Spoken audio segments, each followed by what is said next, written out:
এলাকায় নিরাপত্তা ও আস্থা ফেরাতে খানাকুলে কেন্দ্রীয় বাহিনী রুট মার্চ। সাধারণ নিরাপত্তা সুনিশ্চিত করতে এবং সাধারণ মানুষের মনে সাহস জোগাতে বুধবার বিকালে খানাকুলে চিংড়া পঞ্চায়েতের প্রত্যন্ত গ্রামগুলিতে রুট মার্চ করল কেন্দ্রীয় বাহিনী। আরামবাগের এসডিপিও সুপ্রভাত চক্রবর্তী এবং খানাকুল থানার ওসি সমীর মুখার্জির নেতৃত্বে এই কর্মসূচি পরিচালিত হয়। এদিন চিংড়া পঞ্চায়েত এলাকার রঞ্জিত বাটির মতো প্রান্তিক গ্রামগুলিতে কেন্দ্রীয় বাহিনীর জওয়ানরা টহল দেন।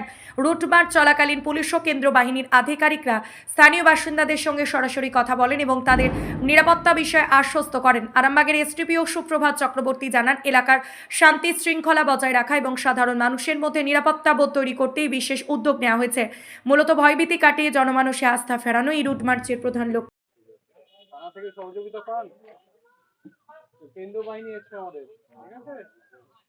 আসার পরের দিন থেকেই রুট মার্চ হচ্ছে।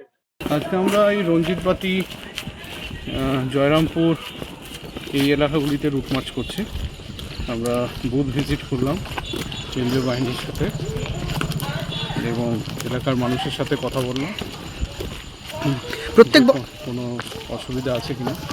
এলাকা শান্তিপূর্ণ আছে এবং সেই নিরিখে কেন্দ্রীয় বাহিনীর জওয়ানরাও কথা বললেন এবং আমরা আশ্বস্ত করলাম যে কোথাও কোনো অসুবিধা হলে সঙ্গে সঙ্গে যেন জানাই।